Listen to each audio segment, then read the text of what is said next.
दोस्तों नमस्कार। ये है मार्गदर्शन फॉर सिविल सर्विसेज। मैं अनुराग चौधरी। दोस्तों आज की वीडियो में प्रस्तुत है 12वीं कक्षा के एनसीईआरटी इतिहास भारतीय इतिहास के कुछ विषय भाग 3 का अध्याय 12 संविधान का निर्माण एक नए युग की शुरुआत।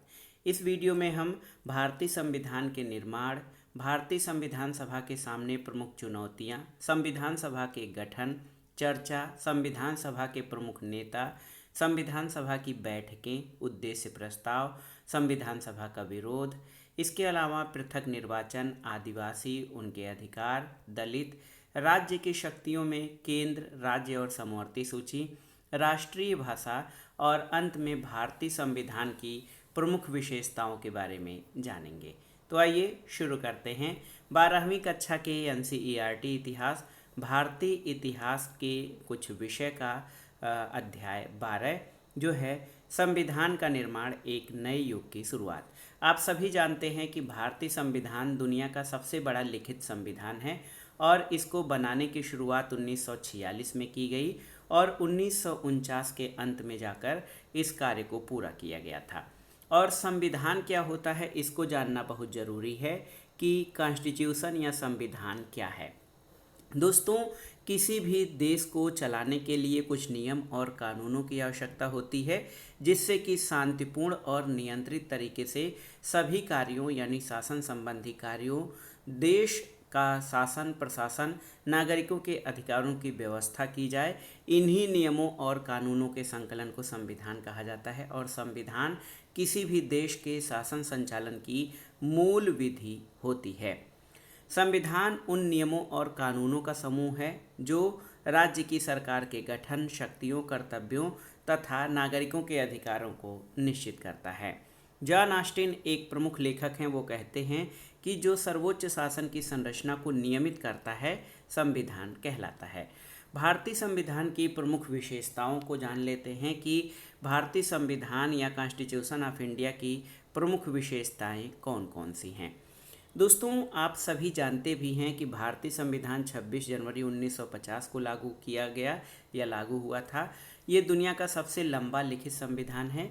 भारतीय संविधान को 9 दिसंबर 1946 से 28 नवंबर 1949 के बीच सूत्रबद्ध किया गया था और भारतीय संविधान को 9 दिसंबर 1946 से 26 नवंबर 1949 के बीच सूत्रबद्ध किया गया। संविधान सभा के कुल 11 सत्र हुए जिसमें 165 बैठकें हुई थीं और 2 साल 11 महीने 18 दिन यानी लगभग 3 साल तक चली बहस के बाद भारतीय संविधान पर 26 नवंबर 1949 को हस्ताक्षर हुए थे। भारतीय संविधान लगभग 2 साल 11 महीने और 18 दिन में बनकर तैयार किया गया और इसको बनाने में उस समय लगभग 64 लाख रुपए का खर्च हुआ था। भारतीय संविधान में भारतीय शासन व्यवस्था, राज्य और केंद्र के संबंध और राज्य के मुख्य अंगों के कार्यों का वर्णन किया गया है और भारतीय संविधान का निर्माण देश निर्माण के सबसे महत्वपूर्ण कार्यों में से एक था और ये बहुत ही महत्वपूर्ण कार्य था क्योंकि भारतीयों द्वारा अपनी इच्छा के अनुसार जो है अपने देश के शासन संचालन के लिए संविधान का निर्माण किया जा रहा था।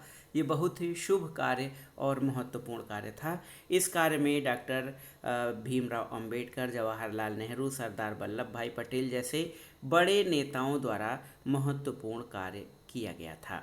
भारतीय संविधान में लगभग समय समय पर आवश्यकतानुसार संशोधन करने का भी प्रावधान है जो कि संविधान की गतिशीलता का परिचायक है।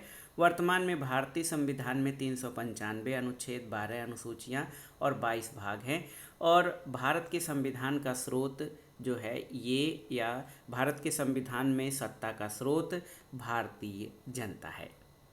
ये आप देखिए कितना महत्वपूर्ण है ये हमारे लिए कि हमारे देश का शासन संचालन एक ऐसे संविधान के द्वारा किया जाता है जिसमें शासन की शक्तियां और नागरिकों के अधिकार और दायित्वों का वर्णन किया गया है।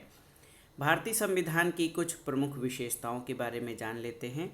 दोस्तों भारतीय संविधान ये लिखित, निर्मित और विश्व का विशालतम संविधान है। संविधान की प्रस्तावना में प्रभुत्व संपन्न, लोकतंत्रात्मक, पंथ निरपेक्ष और समाजवादी गणराज्य की स्थापना की बात कही गई है और आप जानते हैं कि संविधान द्वारा भारत में संसदीय शासन प्रणाली यानी पार्लियामेंट्री फॉर्म ऑफ गवर्नमेंट या मंत्रिमंडलीय शासन की व्यवस्था की गई है, जहां पर कार्यपालिका जो है वो विधायिका के प्रति उत्तरदायी होती है। राज्य के लिए इसमें नीति निर्देशक तत्वों का समावेश है। भारतीय संविधान में मूल अधिकार और मूल कर्तव्यों का वर्णन किया गया है। भारतीय संविधान लचीलेपन और कठोरता का अद्भुत मिश्रण है। इसमें सभी नागरिकों के लिए 18 वर्ष से ऊपर के सभी नागरिकों के लिए सार्वभौमिक वयस्क मताधिकार का प्रावधान है। भारतीय संविधान जो है एकल नागरिकता का प्रावधान करता है और स्वतंत्र न्यायपालिका की स्थापना की गई है। भारत में एक कल्याणकारी राज्य की स्थापना इसके संविधान द्वारा की गई है। उथल पुथल का दौर, तो आप जानते हैं दोस्तों, भारतीय संविधान सभा के सामने संविधान बनाने के लिए बहुत बड़ी जिम्मेदारी थी, बहुत बड़ी चुनौती थी। और साथ ही साथ जो ये संविधान का समय था, संविधान निर्माण का समय था, उस समय भारत ब्रिटिश औपनिवेशिक सत्ता के अधीन था। ऐसे में अपने देश के संचालन के लिए, शासन संचालन के लिए एक संविधान निर्माण बहुत बड़ी चुनौती थी। संविधान निर्माण से पहले के वर्ष बहुत अधिक उथल पुथल वाले थे और 15 अगस्त 1947 को अंग्रेजों द्वारा भारत को स्वतंत्र किया गया था, लेकिन इसके साथ ही भारत का विभाजन भी कर दिया गया। उस समय आंदोलनों का दौर चल रहा था। लोगों की स्मृति में 1942 का भारत छोड़ो आंदोलन, विदेशी सहायता से सशस्त्र संघर्ष के द्वारा स्वतंत्रता प्राप्ति के सुभाष चंद्र बोस के प्रयास और बम्बई और अन्य शहरों में 1946 के वसंत में रॉयल इंडियन नेवी यानी शाही भारतीय सेना के सिपाहियों का विद्रोह अभी भी जीवित था इनके मनों में। 1940 के दशक के अंतिम वर्षों में मजदूर और किसान भी देश के विभिन्न हिस्सों में आंदोलन कर रहे थे और व्यापक हिंदू मुस्लिम एकता इन जन आंदोलनों का एक प्रमुख पक्ष था। इसके विपरीत कांग्रेस और मुस्लिम लीग जैसे राजनीतिक दल धार्मिक सौहार्द और सामाजिक सामंजस्य स्थापित करने के लिए लोगों के समझाने के प्रयासों में असफल होते जा रहे थे। तो कई सारी चीज़ें भारतीय संविधान सभा के सामने कई चुनौतियां थीं, जैसे अल्पसंख्यक वर्गों का विकास, देश में विभिन्नता के साथ एकता कायम करना, केंद्र और राज्य की सरकारों के साथ एकता कायम करना और भारतीय शासन व्यवस्था में जो संगठन और संस्थाओं में शक्तियों का विभाजन किस प्रकार से किया जाए, इन सब को एक साथ साधना बहुत बड़ी जिम्मेदारी थी। देश का विभाजन बहुत बड़ी समस्या थी। अगस्त 1946 में देश विभाजन के बाद कलकत्ता से हिंसा प्रारंभ हुई और देखिए, अगस्त 1946 में कलकत्ता से प्रारंभ हुई हिंसा समस्त उत्तरी और पूर्वी भारत में फैल गई, जो 1 वर्ष तक जारी रही। इस दौरान देश के विभाजन की घोषणा हुई। असंख्य लोगों का एक जगह से दूसरी जगह आने जाने का सिलसिला शुरू हुआ और 15 अगस्त 1947 को स्वतंत्रता दिवस पर आनंद और उन्माद का वातावरण था, लेकिन भारत में निवास करने वाले मुसलमानों और पाकिस्तान में निवास करने वाले हिंदुओं और सिखों के लिए ये बहुत ही निर्मम क्षण था, जिसका उन्हें मृत्यु अथवा अपने पूर्वजों की पुरानी जगह छोड़ने के बीच चुनाव करना था। और आप जान लीजिए कि भारत का विभाजन के साथ एक ऐसा दौर शुरू हुआ जिसमें असंख्य लोग एक जगह से दूसरी जगह जाने लगे, जिसके फलस्वरूप शरणार्थियों की समस्या खड़ी हो गई थी। शरणार्थियों की समस्या के साथ देशी रियासतों की समस्या भी उस समय बहुत बड़ी ज्वलंत समस्या थी। स्वतंत्र भारत के समक्ष देशी रियासतों के भारतीय संघ में शामिल होने या न होने को लेकर या उनके एकीकरण को लेकर गंभीर समस्या थी। ब्रिटिश शासन के दौरान भारतीय उपमहाद्वीप का लगभग 1/3 भूभाग ऐसे नवाबों और रजवाड़ों के नियंत्रण में था जो उसकी अधीनता स्वीकार कर चुके थे। उनके पास अपने राज्य को अपनी इच्छानुसार चलाने की स्वतंत्रता थी और अंग्रेजों ने भारत छोड़ा तो इन नवाबों और राजाओं की संवैधानिक स्थिति बहुत ही विचित्र हो गई थी। देखिए, संविधान सभा का गठन ये बहुत ही महत्वपूर्ण था भारतीय संविधान के निर्माण के लिए। संविधान सभा का गठन जो कैबिनेट मिशन योजना द्वारा सुझाए गए प्रस्ताव के अनुसार 1946 में हुआ था। भारतीय संविधान सभा का गठन कैबिनेट मिशन द्वारा दिए गए प्रस्ताव के द्वारा हुआ था। इसके अंतर्गत संविधान सभा के कुल चुने हुए सदस्यों की संख्या 389 थी। इसमें आप जान लीजिए 292 ब्रिटिश प्रांतों के प्रतिनिधि, 4 चीफ कमिश्नर क्षेत्रों के प्रतिनिधि और 93 देसी रियासतों से चुने गए प्रतिनिधि थे। कैबिनेट मिशन योजना के अनुसार जुलाई 1946 में संविधान सभा के कुल 389 सदस्यों में से प्रांतों के लिए निर्धारित 292 सदस्यों के स्थान को मिलाकर कुल 296 सदस्यों के लिए चुनाव हुए, जिसमें से कांग्रेस के 208, मुस्लिम लीग के 73 और 15 अन्य दलों और स्वतंत्र उम्मीदवार निर्वाचित हुए थे। प्रारंभिक बैठकों के बाद मुस्लिम लीग ने अपनी निर्बल स्थिति देखकर संविधान सभा के बहिष्कार का निर्णय लिया था। कांग्रेस ने चुनाव में अच्छा प्रदर्शन किया और लगभग सभी क्षेत्रों में बहुमत में रही। मुस्लिम लीग ने संविधान सभा का बहिष्कार किया और अपने लिए अलग देश पाकिस्तान की मांग रखी गई थी। दोस्तों, देश में हर प्रांत और रियासतों में सीटों का बंटवारा वहां की जनसंख्या के अनुपात में किया गया था और उसी आधार पर संविधान सभा के सदस्यों का चुनाव हुआ था। अब आइए जानते हैं संविधान सभा के सदस्यों का चुनाव किस प्रकार से हुआ। तो संविधान सभा के सदस्यों का चुनाव सार्वभौमिक वयस्क मताधिकार के आधार पर नहीं हुआ था, बल्कि प्रांतीय चुनाव के आधार पर किया गया था। 1945-46 में पहले देश में प्रांतीय चुनाव हुए। इसके बाद प्रांतीय सांसदों ने संविधान सभा के सदस्यों का चयन किया था। 1946 के प्रांतीय चुनाव क्षेत्रों में कांग्रेस ने सामान्य चुनाव क्षेत्रों में भारी विजय प्राप्त की थी, इसलिए नई संविधान सभा में कांग्रेस सबसे प्रभावशाली स्थिति में थी और लगभग 82% सदस्य कांग्रेस पार्टी के थे। ये आपके लिए महत्वपूर्ण तथ्य है। संविधान में चर्चाएं। संविधान सभा में चर्चाएं कौन सी हुई, यानी बहस और चर्चाएं। संविधान सभा में हुई चर्चाएं जनमत से भी प्रभावित होती थी। जब संविधान सभा में बहस होती थी तो विभिन्न पक्षों के तर्क समाचार पत्रों में छपते थे, जिस पर सार्वजनिक रूप से बहस चलती थी, जिसका प्रभाव किसी मुद्दे की सहमति और असहमति पर पड़ता था। भारतीय संविधान में हर विषय पर गंभीरता से चर्चा की गई। संविधान सभा में कांग्रेस का बहुमत था, लेकिन कांग्रेस के अंदर अलग अलग विचारधाराओं के लोग थे। जैसे कई लोग समाजवाद से प्रेरित थे, कई नेताओं पर सांप्रदायिक दलों का प्रभाव था, लेकिन कुछ नेता पूर्ण रूप से धर्मनिरपेक्ष थे। तो ये जो है स्थिति, ये न तो बहुत ख़राब थी न बहुत अच्छी, क्योंकि आप जानते हैं कि इससे संविधान सभा में एक तरह से संतुलन, नियंत्रण और संतुलन कायम रहा। संविधान सभा में सांस्कृतिक अधिकारों तथा सामाजिक न्याय के कई अहम मुद्दों पर चल रही सार्वजनिक चर्चाओं पर बहस हुई। संविधान सभा के कुल सदस्य और सर्वाधिक महत्वपूर्ण सदस्यों पर आप देखिए कुछ महत्वपूर्ण जानकारी। संविधान सभा में 300 सदस्य थे, लेकिन इनमें कांग्रेस के जवाहरलाल नेहरू, वल्लभ भाई पटेल, राजेंद्र प्रसाद सहित 6 सदस्यों की भूमिका बहुत महत्वपूर्ण थी, जिनमें आप जानते हैं कि डॉक्टर राजेंद्र प्रसाद संविधान सभा के अध्यक्ष थे।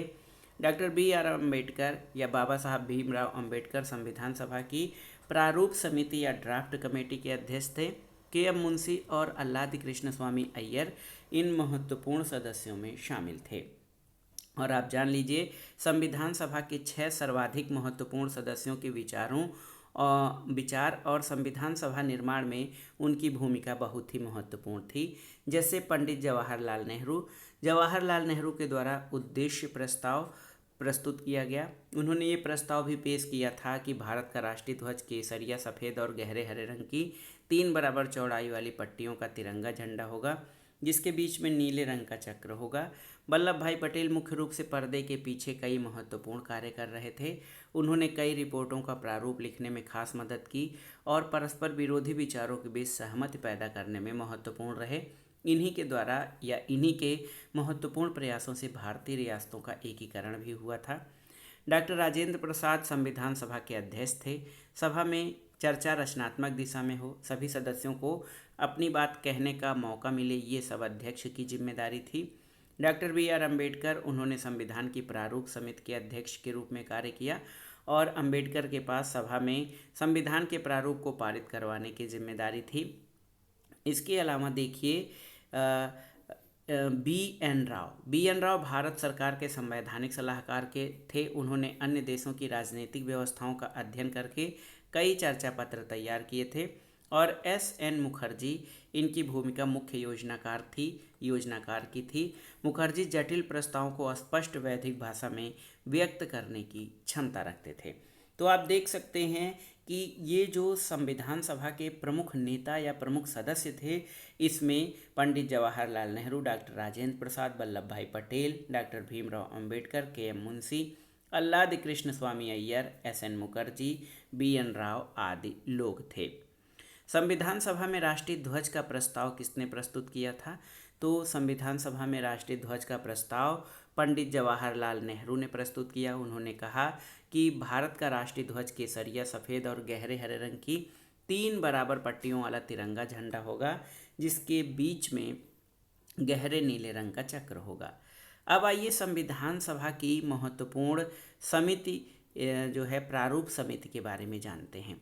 प्रारूप समिति या ड्राफ्ट कमेटी। दोस्तों, संविधान सभा का प्रारूप तैयार करने के लिए 29 अगस्त 1947 को आप देखिए कि संविधान सभा द्वारा प्रारूप समिति का गठन किया गया। इस समिति के अध्यक्ष डॉक्टर भीमराव अंबेडकर को नियुक्त किया गया। इसके अलावा एन गोपालास्वामी अय्यर, अल्लाद कृष्ण स्वामी अय्यर और K M. Munshi, T T. Krishnamachari, Mohammad Saadulla, D P. Khaitan और एन. माधवराव प्रारूप समिति के सदस्यों में शामिल थे। प्रारूप समिति का कार्य क्या था? तो प्रारूप समिति का कार्य था संविधान सभा की परामर्श शाखा द्वारा तैयार किए गए संविधान का परीक्षण करना और संविधान के प्रारूप को विचारार्थ संविधान सभा के सम्मुख प्रस्तुत करना। प्रारूप समिति ने भारत के संविधान का जो प्रारूप तैयार किया वो फरवरी 1948 में संविधान सभा के अध्यक्ष को सौंपा गया था। उद्देश्य प्रस्ताव भी संविधान में बहुत ही महत्वपूर्ण है। उद्देश्य प्रस्ताव भारतीय संविधान की प्रस्तावना का मुख्य आधार है। ये पंडित जवाहरलाल नेहरू द्वारा 31 दिसंबर 1946 को संविधान सभा के समक्ष प्रस्तुत किया गया था।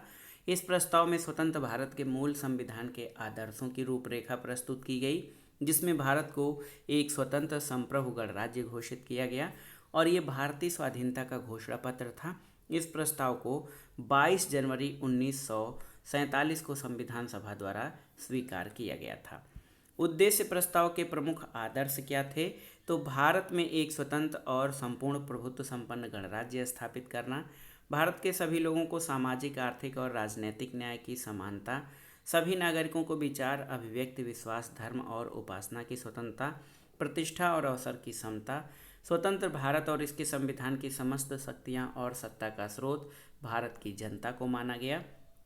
भारत में अल्पसंख्यकों, पिछड़े जनजातियों, दलित और अन्य पिछड़े वर्गों को समुचित सुरक्षा दी जाएगी और भारत में पूर्व ब्रिटिश भारतीय क्षेत्र, देशी रियासतों और ब्रिटिश क्षेत्रों तथा देशी रियासतों के बाहर के ऐसे क्षेत्र जो हमारे संघ का अंग बनना चाहते हैं, उनका एक संघ यानी यूनियन ऑफ स्टेट होगा। तो ये उद्देश्य प्रस्ताव के प्रमुख आदर्श थे। अब आइए जवाहरलाल नेहरू के भाषण के बारे में जानते हैं। देखिए दोस्तों, 13 दिसंबर 1946 को अपने प्रसिद्ध भाषण में जवाहरलाल नेहरू ने ये कहा कि भारतीय संविधान का उद्देश्य लोकतंत्र के उदारवादी विचारों और आर्थिक न्याय के समाजवादी विचारों का एक दूसरे में समावेश करना होगा। लोगों की इच्छा बहुत ही महत्वपूर्ण है। संविधान सभा के कम्युनिस्ट सदस्य सोमनाथ लाहिड़ी को संविधान सभा की चर्चाओं पर ब्रिटिश साम्राज्यवाद का स्याह साया दिखाई देता था। उन्होंने सदस्यों तथा आम भारतीयों से आग्रह किया कि वे साम्राज्यवादी शासन के प्रभाव से खुद को पूरी तरह आज़ाद करें। संविधान सभा के कम्युनिस्ट सदस्य थे ये सोमनाथ लाहिड़ी। इनके द्वारा संविधान सभा का विरोध किया गया था। जिस दौर में संविधान सभा बनाई गई थी उस दौर में ब्रिटिश भारत छोड़कर नहीं गए थे और देश में जवाहरलाल नेहरू की एक अंतरिम सरकार चल रही थी और वो सरकार जवाहरलाल नेहरू की थी, लेकिन अपना सारा काम वायसराय और लंदन में बैठी ब्रिटिश सरकार की देखरेख में कर रही थी। सोमनाथ लाहिड़ी ने कहा कि अंग्रेज़ों द्वारा बनाई गई ये संविधान सभा अंग्रेज़ों से प्रभावित है, इस वजह से हमें संविधान सभा को छोड़कर संपूर्ण आज़ादी प्राप्त करनी चाहिए ताकि हम अपने संविधान को अपने अनुसार बना सकें। इसके जवाब में नेहरू जी ने कहा कि भले ही ये संविधान सभा अंग्रेज़ों की रूपरेखा द्वारा बनाई गई है और संविधान सभा में उपस्थित सभी सदस्य अलग अलग प्रकार की संविधान सभा चाहते हैं, फिर भी हम सभी संविधान सभा के सदस्यों की ये जिम्मेदारी है कि इस संविधान सभा के अंतर्गत हम एक ऐसे संविधान का निर्माण करें जो देश के आम लोगों की आकांक्षा और मांगों को पूरा करने में सक्षम हो। तो आपको एक चीज़ स्पष्ट होना चाहिए कि भले ही संविधान सभा का निर्माण अंग्रेजी सरकार की रूपरेखा के अनुसार किया गया, लेकिन इस संविधान सभा को ताकत या इसको बल आज़ादी के संग्राम में शामिल हुए लोगों और भारत के नागरिकों से मिलती है। इसी आधार पर सोमनाथ लाहिड़ी ने संविधान सभा का विरोध किया था। संवैधानिक सुधार तो जैसे जैसे प्रतिनिधित्व की मांग बढ़ी, अंग्रेजों को चरणबद्ध ढंग से संवैधानिक सुधार करने पड़े। प्रांतीय सरकारों में भारतीयों की हिस्सेदारी बढ़ाने के लिए कई कानून बनाए गए, जैसे 1909 का भारत शासन अधिनियम, 1919 का मॉन्टेग्यू चेम्सफोर्ड सुधार और सबसे लंबा और बड़ा 1935 का भारत शासन अधिनियम। 1919 में कार्यपालिका को आंशिक रूप से प्रांतीय विधायिका के प्रति उत्तरदायी बनाया गया। 1935 के गवर्नमेंट ऑफ इंडिया एक्ट के अंतर्गत उसे पूरी तरह लगभग विधायिका के प्रति उत्तरदायी बना दिया गया और गवर्नमेंट ऑफ इंडिया एक्ट 1935 के तहत जब 1937 में चुनाव हुए तो 11 में से 8 प्रांतों में कांग्रेस की सरकार बनी थी। संविधान के निर्माण के समय पृथक निर्वाचन की समस्या भी बहुत ही महत्वपूर्ण थी। 27 अगस्त 1947 को मद्रास के बी पोकर बहादुर ने पृथक निर्वाचिका बनाए जाने का प्रस्ताव प्रस्तुत किया और इसके पक्ष में तर्क रखे, जिससे राष्ट्रवादी नेता भड़क गए। अधिकांश राष्ट्रवादियों को लग रहा था कि पृथक निर्वाचिका की व्यवस्था लोगों के बांटने के लिए अंग्रेजों की चाल थी। संविधान सभा में पृथक निर्वाचिका की समस्या पर बहस हुई। मद्रास के बी पोकर बहादुर ने इसका पक्ष लिया, लेकिन ज़्यादातर राष्ट्रवादी नेताओं जैसे आर.वी. धुलेकर, सरदार पटेल, गोविंद वल्लभ पंत, बेगम एजाज रसूल आदि ने इसका कड़ा विरोध किया और इसे देश के लिए घातक बताया था। 23 अगस्त को ये भाषण दिया गया बी पोकर बहादुर के द्वारा। इस भाषण में उन्होंने कहा था कि हमें एक ऐसी राजनीतिक व्यवस्था की ज़रूरत है जहां पर अल्पसंख्यक भी अन्य लोगों की तरह समाज में समान रूप से रह सकें और राजनीति में उनका पूरा प्रतिनिधित्व हो सके, उनकी आवाज़ सुनी जाए और उनके विचारों को ध्यान दिया जाए। लेकिन इनके जवाब में सरदार वल्लभ भाई पटेल ने कहा कि पृथक निर्वाचन क्षेत्र एक ऐसा विषय है जिसने देश में एक समुदाय को दूसरे समुदाय से लड़ने पर मजबूर किया है। इसी वजह से देश के टुकड़े हुए हैं और देश में इतने बड़े स्तर पर दंगे हुए हैं, और अगर देश में शांति स्थापित करनी है तो इस विषय को यहीं पर छोड़ देना चाहिए। तो उन्होंने कहा पटेल जी ने कि पृथक निर्वाचिका एक ऐसा विषय है जो हमारे देश की पूरी राजनीति को जो है समा चुका है। उनकी राय में एक ऐसी मांग थी जो एक समुदाय को दूसरे समुदाय से लड़ाकर राष्ट्र को टुकड़े करने का कार्य किया है और देश का विभाजन का कारण भी बनी है। और पटेल ने कहा, क्या तुम इस देश में शांति चाहते हो? अगर चाहते हो तो पृथक निर्वाचिका को या पृथक निर्वाचन व्यवस्था को पूरी तरह छोड़ दो। पृथक निर्वाचिका को लेकर गोविंद वल्लभ पंत का दृष्टिकोण था कि ये प्रस्ताव न केवल राष्ट्र के लिए बल्कि अल्पसंख्यकों के लिए भी खतरनाक है। उनका कहना था कि ये एक आत्मघाती मांग है जो अल्पसंख्यकों को अस्थायी रूप से अलग थलग कर देगी, उन्हें कमज़ोर बना देगी और शासन में उन्हें प्रभावी जिम्मेदारी नहीं मिल पाएगी। अल्पसंख्यक या माइनॉरिटीज़ का क्या अभिप्राय है? तो किसान आंदोलन के नेता एन.जी. रंगा ने उद्देश्य प्रस्ताव का स्वागत करते हुए अल्पसंख्यक शब्द की व्याख्या आर्थिक स्तर पर करने की बात कही। रंगा की नज़र में असली अल्पसंख्यक गरीब और दबे कुचले लोग थे। एन.जी. रंगा ने कहा कि उन्हें सहारों की ज़रूरत है, उन्हें एक सीढ़ी चाहिए और राजनीतिक व्यवस्था आप देख लीजिए, जो राजनीतिक व्यवस्था है वो कई राजनीतिक व्यवस्था में उन्होंने अल्पसंख्यकों के प्रतिनिधित्व की मांग की थी। इसके अलावा संविधान सभा में या हमारे संविधान निर्माण में संविधान के अंतर्गत अल्पसंख्यकों की सुरक्षा के लिए कई कदम उठाए गए हैं, जैसे उनको अलग से शैक्षिक अधिकार दिए गए हैं। संस्कृति के संरक्षण के लिए अनुच्छेद 29-30 में विशेष प्रावधान किए गए हैं। सभी धार्मिक, भाषाई और सामुदायिक अल्पसंख्यक देश के प्रत्येक इकाई में अपनी इच्छानुसार कोई भी शैक्षिक संस्था स्थापित करने के लिए स्वतंत्र हैं। सामाजिक, आर्थिक और राजनीतिक न्याय की व्यवस्था, विचार, अभिव्यक्ति, विश्वास, श्रद्धा और उपासना की स्वतंत्रता, अवसर की समता और सार्वभौमिक मताधिकार, ये संविधान में अल्पसंख्यकों की रक्षा के लिए या अल्पसंख्यकों के हितों के संरक्षण के लिए महत्वपूर्ण कदम हैं। अल्पसंख्यकों के अलावा आदिवासियों को भी संविधान में कई अधिकार दिए गए हैं। आदिवासी नेता जयपाल सिंह ने इतिहास के माध्यम से आदिवासियों के शोषण, उत्पीड़न और भेदभाव के बारे में विस्तार से चर्चा की। उन्होंने कहा था कि जनजातियों की रक्षा करने और प्रावधान करने की आवश्यकता है जो उन्हें सामान्य आबादी के स्तर पर आने में मदद करेगी। जयपाल सिंह ने कहा कि उन्हें मुख्य धारा में एकीकृत करने के लिए शारीरिक और भावनात्मक दूरी तोड़ने की ज़रूरत है। विधायिका में सीट के आरक्षण पर जोर दिया क्योंकि ये उनकी मांगों को आवाज़ देने में मदद करता है और लोग इसे सुनने के लिए मजबूर होंगे। तो जयपाल सिंह ने कहा था कि आदिवासी संख्या के आधार पर अल्पसंख्यक नहीं, लेकिन उनको संरक्षण की आवश्यकता है। शुरू से उन्हें संसाधनों से वंचित रखा गया है। उनको आदिम और पिछड़ा मानते हुए समाज ने उनकी उपेक्षा की है। उनके संरक्षण के लिए संविधान में विशेष प्रावधान होने चाहिए। इसी तरह दलित जातियों के लोगों की भी समस्याएं थीं। संविधान सभा में दलितों के विषय पर लंबी बहस हुई थी। राष्ट्रीय आंदोलन के दौरान डॉक्टर भीमराव अंबेडकर ने दलित जातियों के लिए पृथक निर्वाचन की मांग की थी, जिसका महात्मा गांधी ने ये कहते हुए विरोध किया था कि ऐसा करने से ये समुदाय अस्थायी रूप से शेष समाज से कट जाएगा। दलित जातियों के कुछ सदस्यों का आग्रह था कि अस्पृश्य या अछूतों की समस्या को केवल संरक्षण और बचाव के जरिए हल नहीं किया जा सकता है। दलित जातियों का कष्ट ये है कि समाज ने उनकी सेवाओं और श्रम का इस्तेमाल किया, लेकिन उन्हें सामाजिक तौर पर खुद से दूर रखा है। अन्य जातियों के लोग उनके साथ घुलने मिलने से कतराते हैं, उनके साथ खाना नहीं खाते, उन्हें मंदिरों में नहीं जाने दिया जाता। मद्रास के सदस्य जे नागप्पा ने कहा कि हम सदा कष्ट उठाते रहे हैं, पर अब और कष्ट उठाने को तैयार नहीं। हमें अपनी जिम्मेदारियों का एहसास हो गया है और हमें मालूम है कि हमको अपनी बात कैसे मंगवानी है। देखिए, दलित वर्गों के लिए संविधान में विशेष प्रावधान किए गए और संविधान सभा ने ये निर्णय लिया कि अस्पृश्यता को जड़ से समाप्त किया जाए। हिंदू मंदिरों को सभी जातियों के लिए खोल दिया जाए और निचली जातियों और विधायिकाओं में राजकीय नौकरियों में आरक्षण दिया जाए। और लोकतांत्रिक जनता ने इन प्रावधानों का स्वागत भी किया।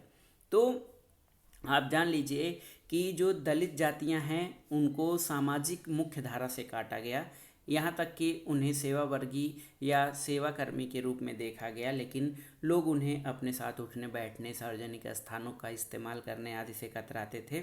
संविधान सभा में ये सुझाव दिया कि अस्पृश्यता का पूरी तरह से उन्मूलन किया जाएगा। हिंदू मंदिरों में सभी जातियों के लिए उनके प्रवेश को खोला जाएगा और निचली जातियों के लोगों को विधायिका और सरकारी नौकरी में आरक्षण दिया जाएगा।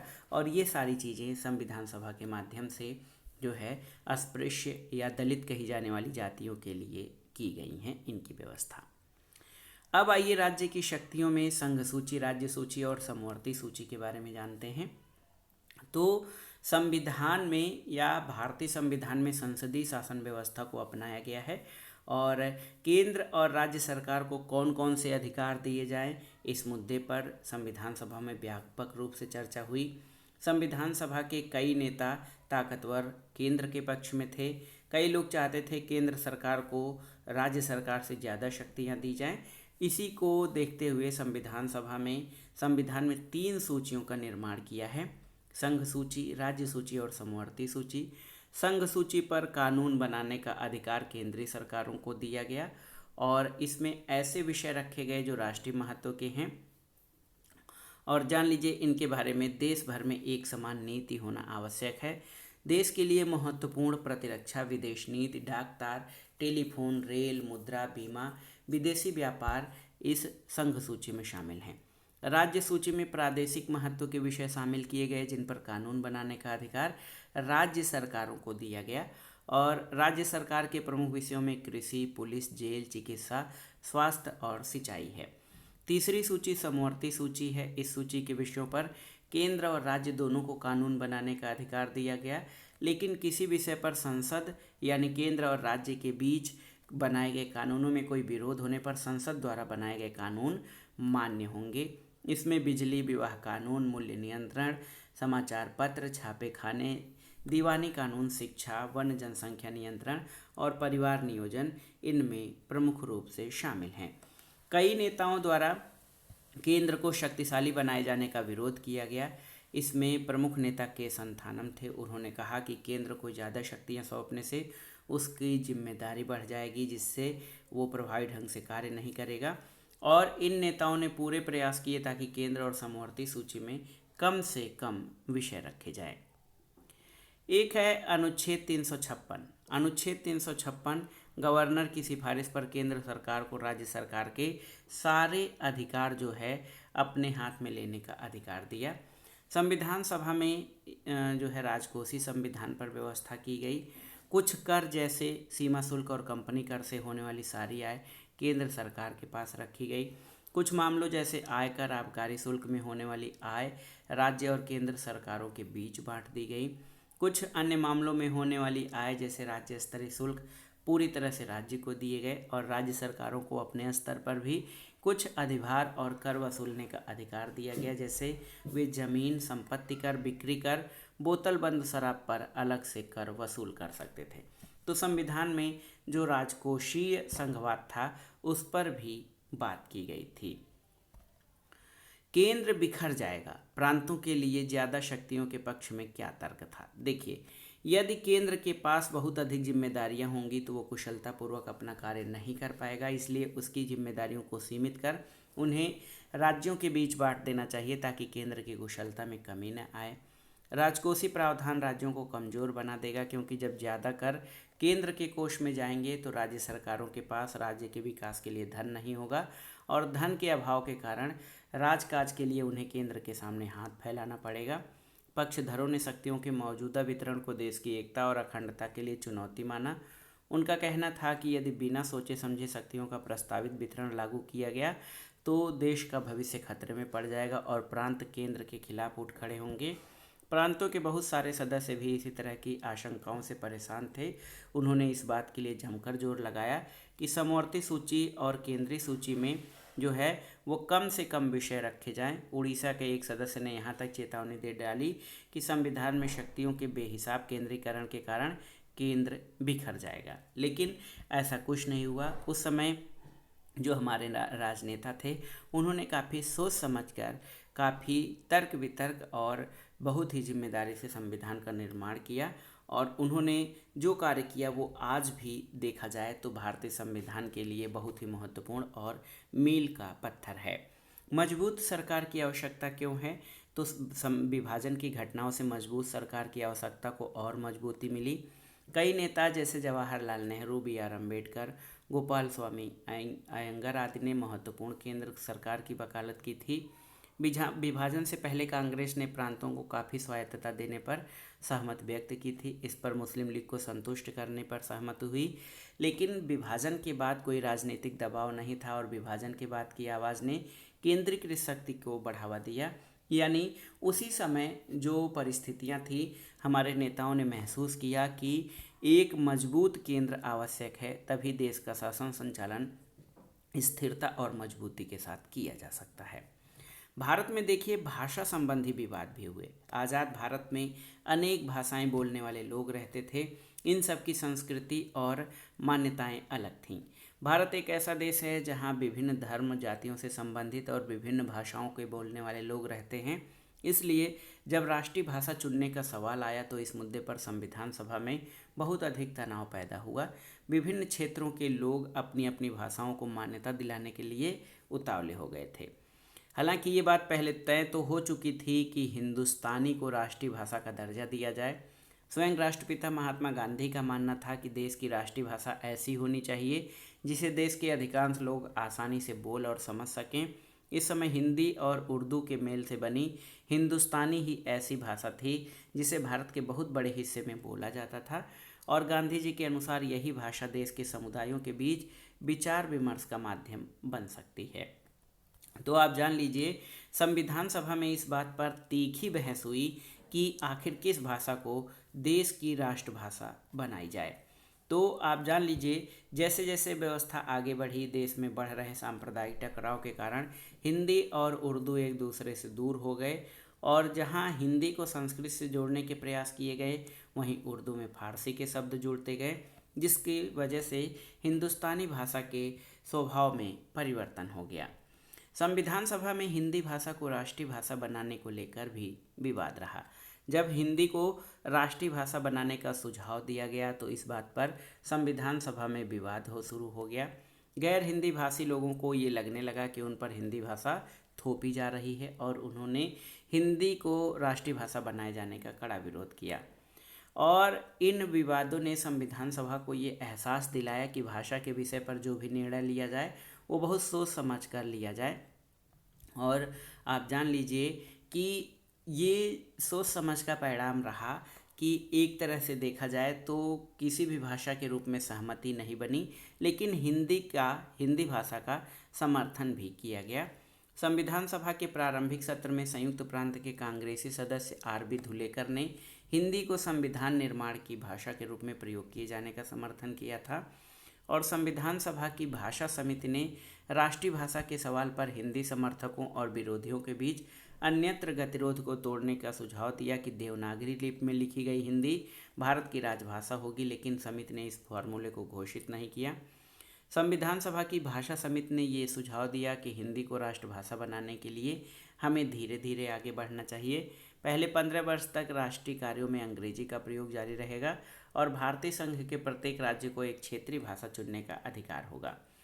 संयुक्त प्रांत के कांग्रेसी सदस्य आर.बी. धुलेकर चाहते थे कि हिंदी को राजभाषा नहीं बल्कि राष्ट्रभाषा घोषित किया जाना चाहिए और उन्होंने उन लोगों की आलोचना की जो ये सोचते थे कि हिंदी को उन पर थोपने का प्रयास किया जा रहा है। तो आप जान लीजिए कि कई बार इस मसले को लेकर संविधान सभा में हंगामा भी हुआ था, लेकिन संविधान सभा की भाषा समिति ने अपनी जो रिपोर्ट दी थी वो जो है काफ़ी हद तक माना गया। वर्चस्व का भय क्या था, तो संविधान सभा में मद्रास की सदस्य श्रीमती दुर्गाबाई ने सदन को बताया कि दक्षिण में अधिकांश लोग हिंदी के विरुद्ध हैं, लेकिन उन्होंने महात्मा गांधी के आह्वान का पालन करते हुए दक्षिण में हिंदी का प्रचार जारी रखा। दुर्गाबाई हिंदुस्तानी को जनता की भाषा स्वीकार कर चुकी थी, मगर अब उस भाषा को बदला जा रहा था। उर्दू और अन्य क्षेत्रीय भाषाओं के शब्दों को उससे निकाला जा रहा था। उनका मानना था कि हिंदुस्तानी के समावेशी और साझा स्वरूप को कमज़ोर करने वाले किसी भी कदम से विभिन्न भाषाई समूहों के बीच बेचैनी और भय पैदा होना निश्चित है। और आप जान लीजिए महात्मा गांधी ऐसा क्यों सोचते थे कि हिंदुस्तानी को राष्ट्रभाषा होना चाहिए। महात्मा गांधी ने जो तर्क दिया था उसमें स्वतंत्रता आंदोलन के दौरान महात्मा गांधी का मानना था कि प्रत्येक भारतीय को ऐसी भाषा बोलनी चाहिए जिसे सभी आसानी से समझ सकें। हिंदुस्तानी भाषा एक ऐसी भाषा थी जो हिंदी और उर्दू से मिलकर बनी थी और भारतीय जनता का एक बड़ा वर्ग इसका प्रयोग करता था। समय के साथ साथ बहुत प्रकार के नए नए शब्द और इसमें अर्थ जुड़े। महात्मा गांधी को लगता था कि ये बहुसांस्कृतिक भाषा विविध समुदायों के बीच संचार की आदर्श भाषा हो सकती है और ये हिंदुओं और मुसलमानों तथा उत्तर दक्षिण के लोगों को एकता प्रदान कर सकती है। और स्वतंत्रता आंदोलन के दौरान कांग्रेस ने ये मान लिया कि हिंदुस्तानी को राष्ट्रीय भाषा का दर्जा दिया जाए और यही चीज़ें गांधी जी के भी विचार और सोच में शामिल थीं। राष्ट्रीय भाषा बनने के लिए किसी भाषा की विशेषताएं क्या होनी चाहिए, तो एक तो देश के काफ़ी लोग इस भाषा को बोलते हों और समझते हों, अपनी भावनाओं को इस भाषा में व्यक्त करते हों। ऐसी भाषा जो लोगों की समझ में आसानी से आ जाए, ये विविध संस्कृति के आदान प्रदान में समृद्ध और साझी भाषा हो और देश की गरिमा के अनुकूल हो और उस भाषा का सम्मान अपने दिल से कर सकें, उसी को राष्ट्रीय भाषा बनना चाहिए या उसकी विशेषताएं होनी चाहिए। संविधान सभा में बहुत सारी चीज़ों की व्यवस्था हुई। देखिए, मौलिक अधिकार संविधान में इनकी व्यवस्था की गई। जो अधिकार संविधान द्वारा नागरिकों को प्रदान किए जाते हैं उन्हें फंडामेंटल राइट्स या मौलिक अधिकार कहा जाता है। भारतीय संविधान में भी मौलिक अधिकारों की व्यवस्था की गई। संविधान में इनकी व्यवस्था इसलिए की गई कि जिससे कोई सरकार नागरिकों के मूलभूत अधिकारों में हस्तक्षेप न कर सके और प्रत्येक भारतीय अपना जीवन भली प्रकार से जी सके। कोई भी सरकार मौलिक अधिकारों को स्थगित नहीं कर सकती, न ही छीन सकती है। तो मौलिक अधिकार राज्य के विरुद्ध नागरिकों के अधिकार हैं। संविधान सभा के कई मुद्दे ऐसे थे जिन पर किसी को कोई आपत्ति नहीं थी, यानी सबकी सहमति थी। जैसे संविधान सभा के अधिकांश सदस्य इस बात पर सहमत थे कि प्रत्येक वयस्क भारतीय को मताधिकार दिया जाए। भारतीय संविधान का एक अन्य महत्वपूर्ण लक्ष्य उसका धर्मनिरपेक्षता पर बल दिया जाना था। मूल अधिकारों में धार्मिक स्वतंत्रता का अधिकार, सांस्कृतिक और शैक्षिक अधिकार और समानता का अधिकार इसके प्रमाण हैं। हमारे संविधान में जो मूल अधिकार शामिल किए गए हैं वो बहुत ही महत्वपूर्ण हैं और मौलिक अधिकारों के महत्व का मूल कारण ये है कि ये राष्ट्र की सुरक्षा, एकता और अखंडता, व्यक्तियों के अपने हित स्वार्थों से कहीं अधिक महत्वपूर्ण है। आवश्यकता पड़ने पर मौलिक अधिकारों पर रोक लगाना या सीमित करना कई परिस्थितियों में जरूरी हो जाता है। मौलिक अधिकारों का दुरुपयोग रोकने के लिए नागरिकों में जागरूकता लाना जरूरी है और इसके अतिरिक्त कई अन्य कारणों से भी इनका महत्व बढ़ जाता है। जैसे मौलिक अधिकार संविधान की उद्देशिका में दिए गए न्याय, समानता, स्वतंत्रता और व्यक्ति की गरिमा और राज्य की अखंडता और सुरक्षा की दृष्टि से महत्वपूर्ण है। मौलिक अधिकारों ने सामाजिक आर्थिक न्याय को बढ़ावा दिया है। मौलिक अधिकार संविधान के आधार स्तंभ हैं, राज्य उन्हें समाप्त नहीं कर सकता है। मौलिक अधिकारों के द्वारा अल्पसंख्यकों में सुरक्षा और आत्मविश्वास की भावना आई है और मौलिक अधिकार सरकार की शक्तियों पर अंकुश लगाकर देश में संवैधानिक और सीमित सरकार की स्थापना करने में बहुत सहायक होते हैं। कुछ ऐसे तथ्य जिन पर आप देख लीजिए कि किन आधारों पर मौलिक अधिकारों को जो है शामिल किया गया था संविधान में। तो मौलिक अधिकार संविधान के मूल तत्व हैं, ये सबसे पहला तर्क है। ये भारतीय लोकतंत्र की आधारशिला हैं। मौलिक अधिकार नागरिकों को राज्य की तानाशाही के विरुद्ध संरक्षण देते हैं। इसके अलावा आप देखिए दोस्तों, जो मौलिक अधिकार हैं ये नागरिकों और राज्य के संबंधों को निश्चित करने का कार्य करते हैं। मौलिक अधिकार साथ ही साथ मौलिक अधिकार अल्पसंख्यकों को सुरक्षा प्रदान करने का कार्य करते हैं, ये भी बहुत महत्वपूर्ण है। मौलिक अधिकार जो है साधारण कानूनों से ऊपर हैं। देखिए ये बहुत ही महत्वपूर्ण है। ये सभी आप मौलिक अधिकारों की विशेषताओं में भी ये सारी चीज़ें आप जोड़ सकते हैं। मौलिक अधिकार की जो विशेषताएं हैं उसमें ये चीज़ें आप शामिल कर सकते हैं और मौलिक अधिकारों से सामाजिक, आर्थिक और राजनीतिक न्याय की स्थापना करने में भी मदद मिलती है। तो दोस्तों ये था आज का वीडियो, संविधान का निर्माण, एक नए युग की शुरुआत और कुछ अन्य महत्वपूर्ण तथ्यों को शामिल करते हुए इस वीडियो को हम समाप्त करेंगे। देखिए 26 जुलाई 1945 को ब्रिटेन में लेबर पार्टी की सरकार बनी और दिसंबर-जनवरी में भारत में आम चुनाव हुए थे। 1946 में कैबिनेट मिशन अपनी संवैधानिक योजना की घोषणा करती है और मुस्लिम लीग कैबिनेट मिशन की संवैधानिक योजना पर स्वीकृति देती है। इसके अलावा आप देखिए कि 2 सितंबर 1946 को कांग्रेस अंतरिम सरकार का गठन करती है जिसमें नेहरू को जो है वाइस प्रेसिडेंट बनाया गया था और 9 दिसंबर 1946 को संविधान सभा के अधिवेशन शुरू हुए। 29 जनवरी 1947 को मुस्लिम लीग संविधान सभा को भंग करने की मांग की और 16 जुलाई 1947 को अंतरिम सरकार की आखिरी बैठक हुई।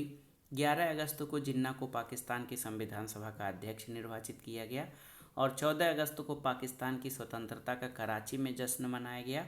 14-15 अगस्त की मध्य रात्रि को भारत में स्वतंत्रता का जश्न मनाया गया और आप जान लीजिए कि भारतीय संविधान पर 26 नवंबर 1949 को जो है वो अंगीकृत अधिनियमित किया गया था, लेकिन इसे पूरी तरह से 26 जनवरी 1950 को भारतीय संविधान को लागू किया गया था।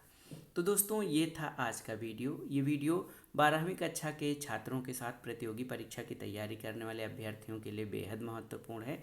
आप इसको अच्छे से तैयार कर लीजिए। ये वीडियो आपको कैसा लगा हमें कमेंट बॉक्स में ज़रूर बताइएगा। वीडियो को लाइक करें, शेयर करें और इस चैनल मार्गदर्शन फॉर सिविल सर्विसेज को सब्सक्राइब करें। वीडियो देखने के लिए धन्यवाद दोस्तों। नमस्कार।